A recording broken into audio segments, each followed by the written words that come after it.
So imagine you're trying to climb this freezing 10,000-foot peak in the backcountry of Colorado, right? And it's 1935. Oh, that is definitely not a time you want to be up there. No, exactly. Because you don't have carbon fiber.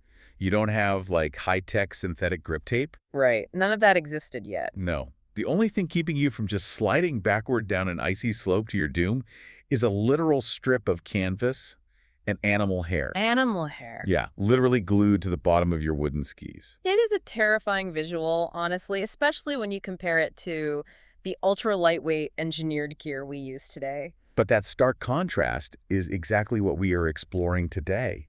We've got this massive stack of photographic sources in front of us, and the mission for this deep dive is to take you on a vivid walkthrough of the Colorado Snow Sports Museum and Hall of Fame. Which is such a fascinating place. It really is. And, typically museum tours can feel a bit static. Like you look at old things trapped in glass cases, read a little placard, and then you just move on. Yeah, they can be a bit dry. Right. But this place throws that entire paradigm out the window. First of all, right off the bat, admission is completely free every day. Which is amazing. Totally. And looking at the photos on the front entrance, there's this very good, very fluffy dog just lounging by the doors. Ah, yes. The unofficial greeter. Yeah, acting as the unofficial greeter. It's so charming. It sets the perfect tone for what's inside, really, because we aren't just looking at a dusty collection of sporting goods here. Right. These sources chronicle the very DNA of Colorado's culture. It is an exploration of human stubbornness, cutting-edge innovation, and this incredibly dynamic, sometimes brutal relationship between people and the mountains. I love that. And so we're going to dig into the insane logistics of World War II mountain soldiers and explore some bizarre 1940s inventions designed to save your arms from getting ripped off. Always a plus. Always a plus, yeah. And we'll even uncover the surprisingly chaotic accidental origins of instant replay at the Olympics. But it all starts not with the gear, but with the foundation of the land itself. Yeah, because that underlying geography really dictates everything else. Long before anyone was carving fresh powder or building luxury chalets, this immense remote terrain was home to the indigenous Ute people. Wow, okay. Yeah, they lived in and traveled seasonally through these valleys for a very long time, and they originally called this entire region the Shining Mountains. Shining Mountains. I mean, it's such an evocative name. It really is beautiful. You can just picture the sun reflecting off the glacial peaks. But over time, that landscape saw an influx of trappers and settlers, and eventually the Vail Valley turned into a quiet, functional agricultural hub. Which is so hard to imagine now. It really is. We're talking sheep herding and lettuce farming. Lettuce farming. Right? It's wild to look at these archival photos of endless lettuce fields and then try to map that onto the billion-dollar resort industry sitting there today. It's a completely different world. So the pivot point, the catalyst that completely erased those lettuce farms, was the arrival of the U.S. Army's 10th Mountain Division during World War II. Yeah, the 10th Mountain Division fundamentally changed the trajectory of the entire state. How so? Well, these were hardened soldiers specifically training for alpine and winter warfare. They had to learn how to survive, fight, and transport heavy artillery across impossible, freezing topography. It just blows my mind that soldiers coming back from a grueling world war looked at a quiet valley and decided to take on the monumental task of building the Vail ski resort. It is a massive undertaking. You've got veterans like Pete Seibert and Earl Eaton who just saw the pure potential of those peaks. But the leap from military survival to luxury recreation seems massive. I mean, how do you take a skill set designed for combat and use it to build a ski resort? It's a classic swords to plowshares transition, really. But when you look at the underlying mechanics, the skill set is actually identical. Oh, interesting. Yeah, these veterans didn't just bring back a love for skiing. They returned with the hardcore logistical expertise required to conquer high-altitude environments. That makes a lot of sense. Think about the engineering nightmare of building a resort from scratch in the mid-20th century. You have to understand avalanche patterns so you don't build a lodge in a slide zone. Oh, yeah, that would be bad. Exactly. And you have to figure out how to blast rock and move thousands of tons of steel and concrete up a mountainside in sub-zero temperatures. So the military basically taught them how to move mountains, literally. Precisely.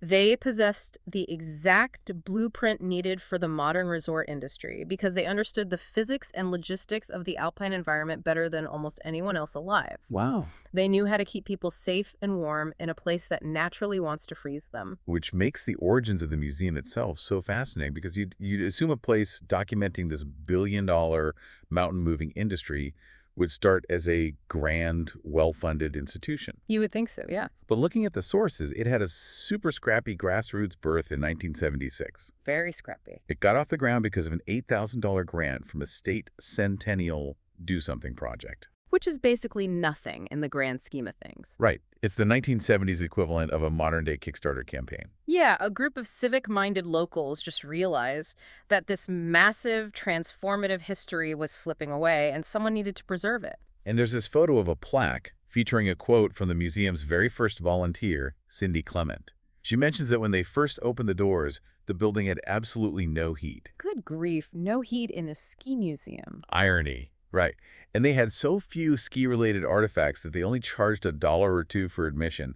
And she noted a full tour of the entire museum took about 2 minutes. Oh, wow. It's a humble beginning, but it perfectly mirrors the scrappy origins of the industry it documents. Exactly. That friction between human ambition and the physical environment is really the through line here. For sure.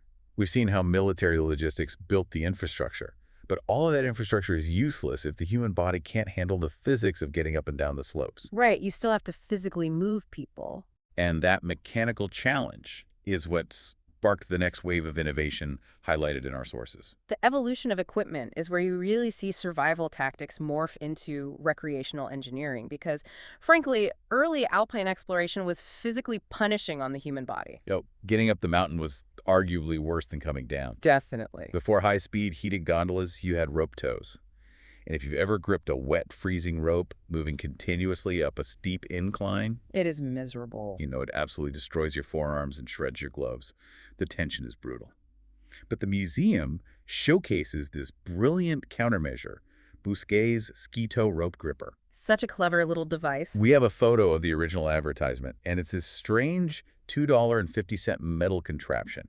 You strapped it to a belt around your waist, and it had a clamp that grabbed the moving tow rope. It's a beautiful piece of biomechanical problem solving. Really? How so? Well, by using the gripper, you shift the mechanical load from your relatively weak arm and shoulder muscles directly to your center of mass at your hips. Oh, man. It's essentially cruise control for your arms. Exactly. The ad actually boasts it was tested by 25,000 skiers, which just proves how desperate people were to save their shoulders. They were tired of the pain, for sure. But the ambition didn't stop at rope grippers.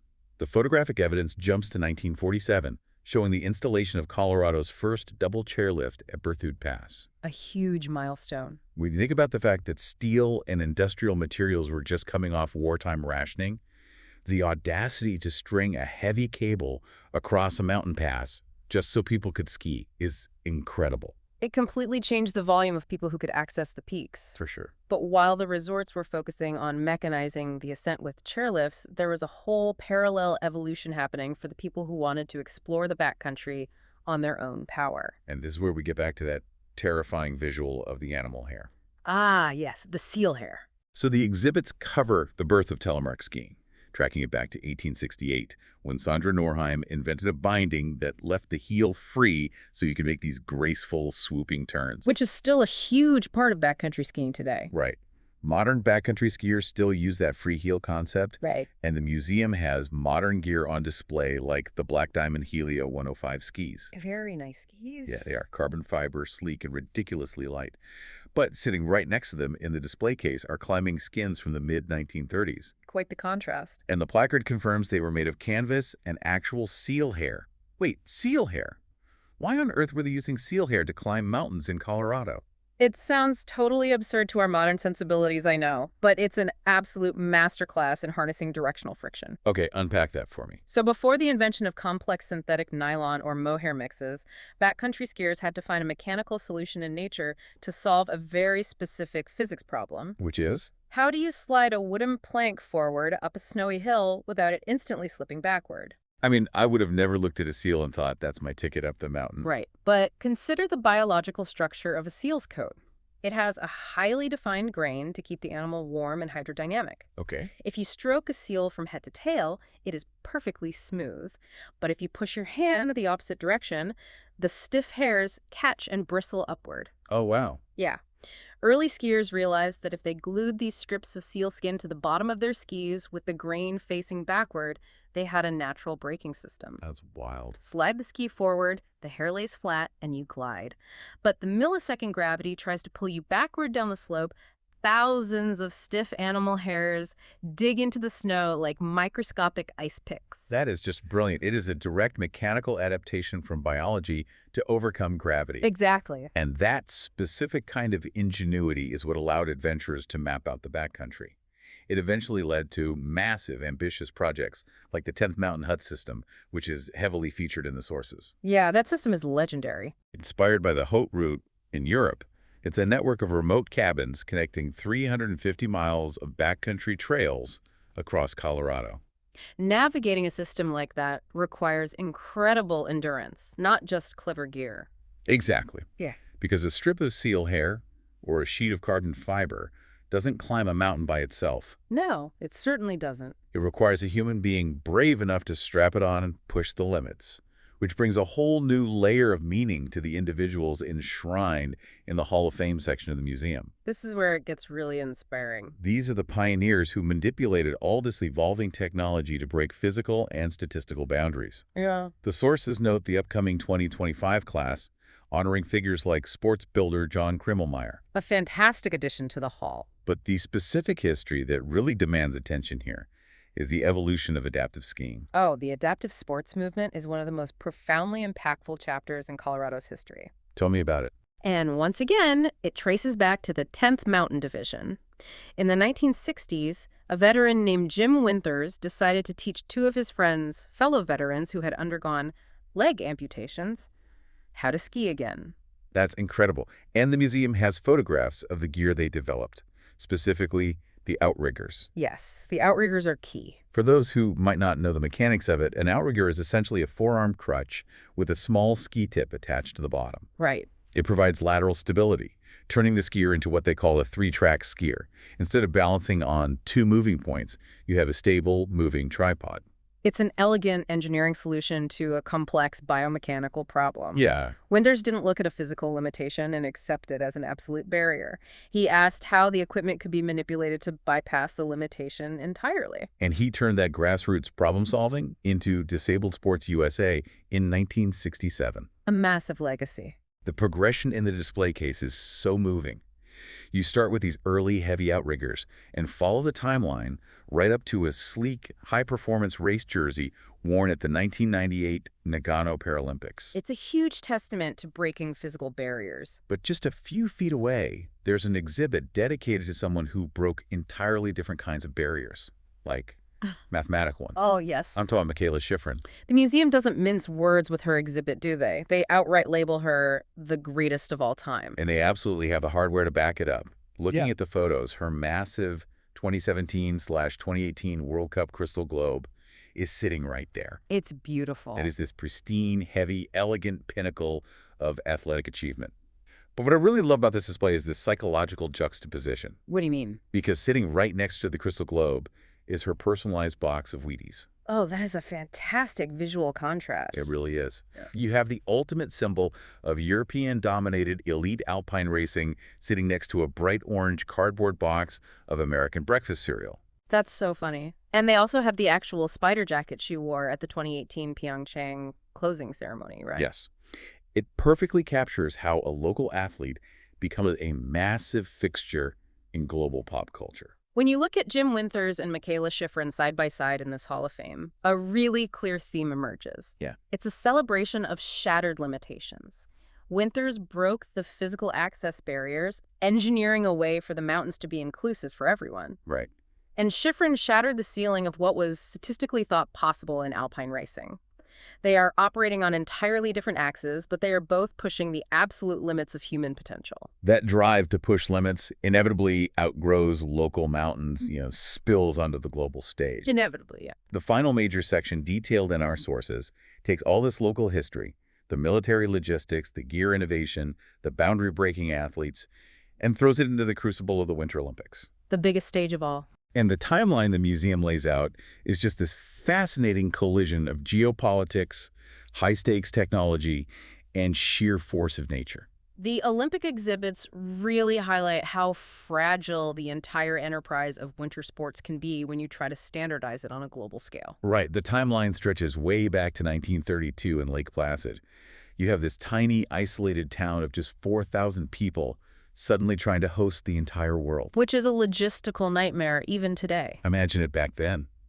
Then it jumps to 1948 in St. Moritz, famously known as the Games of Renewal, following the cancellations of World War II. That's where Gretchen Fraser made history, wasn't it? Yep, she became the first American alpine skier to win gold. But the technological turning point really hits in 1960 at Squaw Valley. Oh, 1960s, huge. Because what blew my mind wasn't the skiing itself, it was the broadcasting. Instant replay was essentially invented by accident. It's such an incredible piece of sports trivia. Officials were blind to a section of the slalom course and literally couldn't tell if a skier had missed a gate. So they just casually asked CBS TV if there was any way they could rewind and review the videotape. And the rest is history.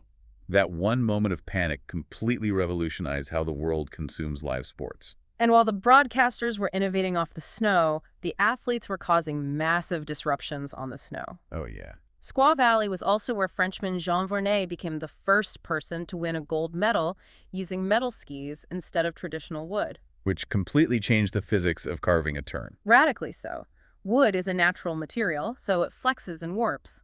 Metal offered a level of torsional rigidity that wood simply couldn't match. Right, so instead of the ski twisting and chattering like a wet noodle when you try to dig into solid ice at 60 miles an hour, the metal ski holds its exact shape. Exactly. It turns the edge of the ski into an absolute blade. It allowed for a much more aggressive, locked-in edge hold, which meant athletes could carry way more speed through the turns. It forced everyone else to instantly adapt or be left behind.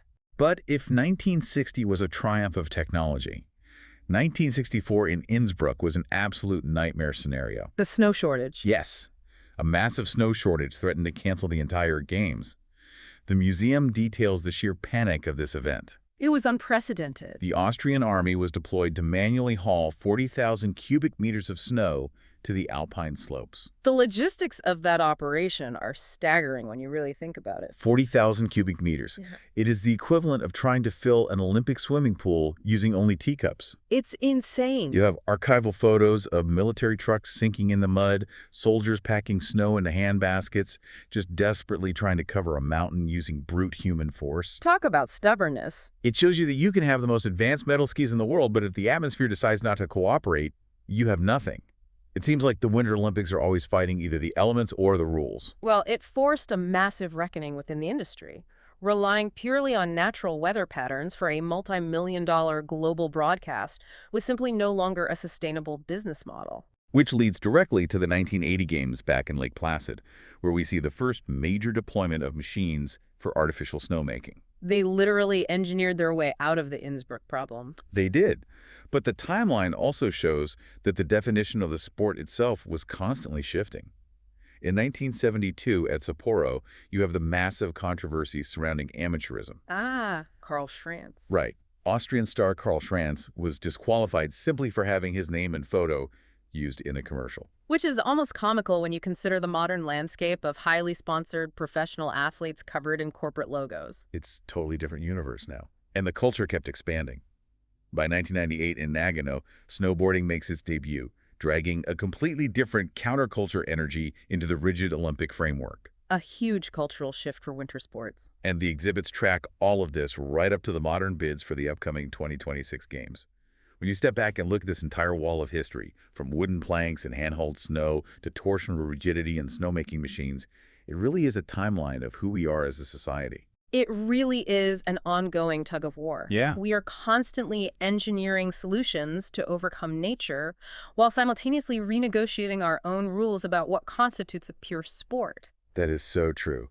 We started this walkthrough at the front door with a fluffy dog, and we've navigated through the legacy of World War II soldiers, the mechanics of rope grippers and seal hair, and a century of Olympic drama. Quite the journey. The next time you step into a pair of bindings or even just settle onto the couch to watch the Winter Olympics, you'll know exactly what you're looking at. Absolutely. You are witnessing the cumulative result of military veterans, brilliant backcountry engineers, and rule-breaking pioneers who absolutely refuse to accept physical limits. And as we reflect on all that innovation, it leaves us with a critical question to consider. What's that? Well, we just traced the frantic evolution from the Austrian army carrying snow in baskets in 1964 to the reliance on artificial snow machines by 1980. Okay. Today, as we confront rapidly changing global climates and increasingly unpredictable winters, we have to wonder about the future. Will the Winter Olympics eventually become an exercise entirely dependent on feats of technological engineering and massive refrigeration, rather than a celebration of a natural winter environment? That is a tough question. 50 years from now, how will the museum displays of 2076 look back on our current era of snow sports? Will the very snow we ski on today eventually belong in a museum display case, sitting right next to those canvas and seal hair climbing skins? Something for you to ponder. Thanks for joining us on this deep dive.